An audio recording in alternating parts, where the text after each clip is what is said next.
eza vraiment déconseillé. Et puis l'épée miliki pe eza mabe mingi tango oza na traitement ya antibiotique puisque miliki ezo kosenga ke traitement na yo ezala efficacité voilà. Donc ezo bunda na po eboma musala ya antibiotique.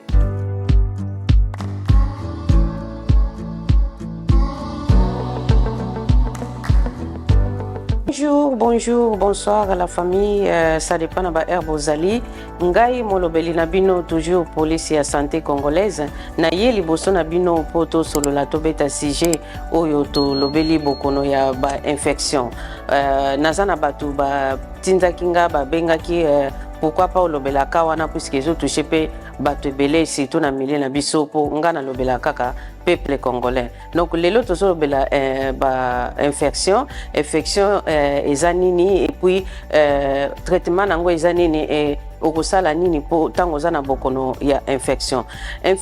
ezali ewuti na ba cause na yango ezali ba plusieurs maladies oyo ezoko ko mema ba bactéries na nzoto et ba bactéries wana ezo provoquer ba infection na kati ya nzoto. Ba infection eza tellement différent, toza na ba infection urinaire, toza na ba infection sur la peau, toza na ba infection na kati ya nzoto. Et tango za na ba infection il faut toujours kolanda traitement na yango ndeko na ngai puisque soki olandi traitement te donc ba infection na yo ko silate et kozala continuer. Donc avant infection et si là ozana besoin landa traitement ba traitement ya ba antibiotique mais okendo somba ngona super gambelate na wenzaza ndote okuta na médecin akosala ba examen ou bien okosala pe ba examen masuba wana nde bakotala bakotrouver ozana ba infection urinaire côté masuba ou bien ozana ba infection neti bato o bazana ba pota o eza profond soki ezobimisa ba salité makila autour wana pe eza vraiment signal d'alarme que ba infection eza na autour ya pota na yo wana nde kokende pa munganga nde akosala ba examen akoyebisa ndenge nini okosala po ozala suivi pour na ba infection po ozala na qualité de vie. Donc ba traitement ezali kaka moko pour na ba infection ezali ko landela ba traitement antibiotique. Ba traitement antibiotique ezali pe na ba forme ya mai neti ba perfusion ya mai ya ba antibiotique pe ezali et ba antibiotique pe ya ba mbuma pe ba complément pe ezali. Donc ndeko na ngai tango za na bokono ya infection il faut oza obligé ya kolandela traitement jusqu'au fond puisque soki okati na mukuse ke yo na 3 jours yango nazolandela traitement na meli bakisi na sali boye bon lobi fona kata po naza na soirée mo nazokende fona beta Jack Daniel ben wana vraiment ndeko na ngai osali erreur grave puisque infection na yo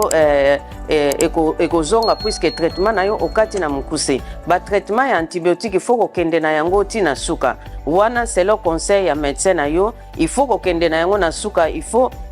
kosilisa traitement na yo tango silisi traitement ndo ke susu kosala ba examen wana ndo koyeba soki ba infection isili ou bien pas ba infection neti ba infection urinaire obando ko sentir koyeba ndenge nini ke osala ba infection urinaire obando koyoka passe tango bando kendo suba obando zala pe na ba douleur de ventre obando za pe moko mal de tête wana eza ba genre pe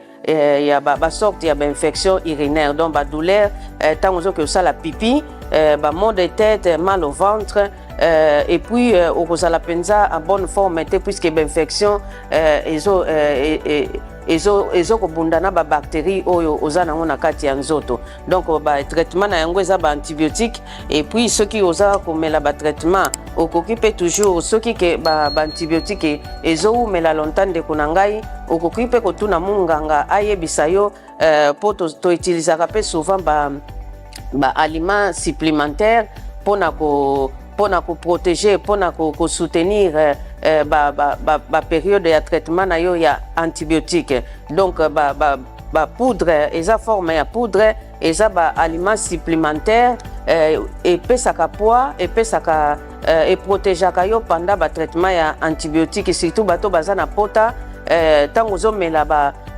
aliments supplémentaires eza forme ya poudre okomona bapota na yo ekokauka mbangu surtout biso na kine to basystème wana bapota bambasu je sais pas moi ezalaka tellement ebele basorte na basorte à part baantibiotique okoki mpe koutilize baaliments supplémentaires oyo eza forme ya poudre awa mpe toza na forme ya mai. Donc nyonso mibale oyo eza ba aliments supplémentaires à utiliser pendant les traitements antibiotiques. Na lobi te ko kendo sombela nga yango s'il vous plaît la famille nyonso tout oyo eza écrire et pas ya médecin na yo. Na communication na médecin na yo nde okoki kosalela biloko oyo. Donc voilà bandeko ba compliment ba traitement ya ba antibiotique ezaka pona yo moko ezate ke soki tata mwasi ou bien voisin ou bien copine yepe kuna ba infection bokono infection ebeti o pesanga katelanga mokso ya kisi na yo eza ndenge wana te eza ya yo moko puisque eza na ba dose na kati eza spécialement pona yo eza traitement pona yo moko personnel eza pona kosangisa kokabola na mutu te. Et ce qui est important, il faut kokende na suka ya traitement ya antibiotique na yo puisque soko kati na mukuse ba infection e kozonga lisusu. Voilà eloko na yaki pona lobela na beta c'était sur ça. Donc traitement ya antibiotique ezali pona ko traiter poko esunga ke ba infection ezonga te ou soit pona ko diminuer ba infection yangwana eza traitement ya antibiotique oyo na yaki lelo na beta c'était to solo la sur ça pour bande coupé basenga ki na beta li solo o. Donc voilà esa première partie. Deuxième partie ya ba antibiotique et beaucoup no ba antibiotique na ko beta yango lisusu mais beaucoup melanga bo tindelanga ba question na bino sur sujet oyo comme ça na ko zongela deuxième ou troisième partie. Voilà ndeko na ngai yo moto za na ba problème infection sala attention landela traitement na yo tina suka eza pe na ba aliment mususu ko lia te tango za na ba traitement ya ba antibiotique neti ba boisson sucrée ba boisson très acide o eza na ba acide belé na kati eza malamu te tango za na ba traitement ya antibiotique okoki pe ko lia ba légumes mais neti ba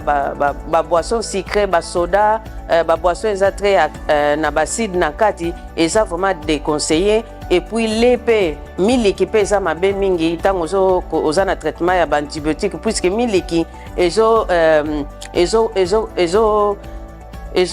kosenga ke traitement na yo ezala efficacité. Voilà, donc ezo bunda na po